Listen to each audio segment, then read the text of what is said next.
Bangladesh cricket বোর্ডে cricket ছাড়া আর সবকিছুই হচ্ছে এমন কথাই বলেছেন তামিম ইকবাল। ব্যবসায়িক কাজে পাকিস্তানে আসা এই সাবেক অধিনায়ক মনে করেন মাঠের খেলায় পিছিয়ে যাচ্ছে বাংলাদেশ, যদিও কর্তাদের মাথা ব্যথা নাই সেসবে।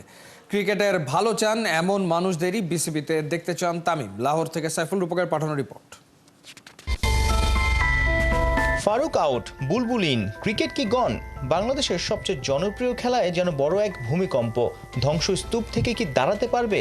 ফিরবে সেই আগের জৌলুস? ব্যবসায়িক কাজে পাকিস্তানে আসা সাবেক অধিনায়ক তামিম ইকবালও বিরক্ত ও দুশ্চিন্তায়। বাংলাদেশ ক্রিকেট বোর্ড, এটা হলো ক্রিকেটের বোর্ড একটা। ক্রিকেট বাদে সবই কিছু হচ্ছে। কে আসবে, কে যাবে, কে প্রেসিডেন্ট হবে, কে প্রেসিডেন্ট হবে না, কে ইলেকশন করবে, কে ইলেকশন করবে না, এগুলো ঠিক আছে, এগুলো একটা পার্ট, স্মল একটা পার্ট। আজকে দেখেন বাংলাদেশ ক্রিকেটের মানুষের প্রতি ইন্টারেস্টটা কতটা কমে আসতেছে। সো আমার কাছে মনে হয় যে কার কি প্রেসিডেন্ট হবে না হবে এগুলো তো আর আমার বলাতে না বলাতে কোনো কিছু যায় আসে না। বাট আমি একটাই রিকোয়েস্ট করব, যারা আছেন বা যারা আসবেন, ক্রিকেটটা নিয়ে একটু ভাবেন, because cricket is losing his charm. কোনো সময় এই জিনিসটা অ্যাডমিট করি না যে আমরা স্ট্রাগল করছি। স্ট্রাগল করতে মানে কি খালি ন্যাশনাল টিম ভালো খেলছে না তা না, পুরো ক্রিকেটিং দিক থেকে আমরা প্রত্যেকটা জায়গা থেকে আমরা স্ট্রাগল করছি।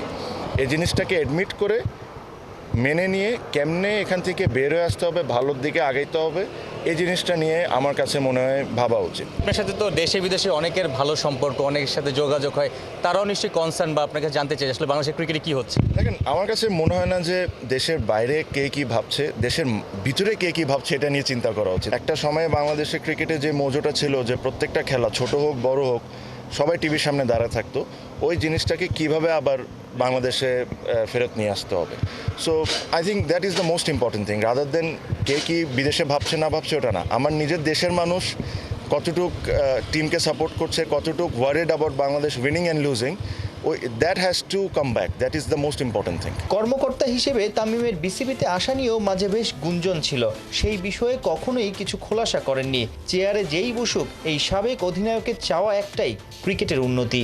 আনইম্পর্টেন্ট জিনিসপত্র নিয়ে আমরা বেশি সিরিয়াস, যেটা ক্রিকেট ডেভেলপমেন্ট কীভাবে হবে, ক্রিকেটটাকে কীভাবে আগে নিয়ে যাব, এটা নিয়ে আমাদের কারো কোনো ভাবনা নেই। সবাই মনে করে যে সবাই এসে চেঞ্জ করে ফেলবো।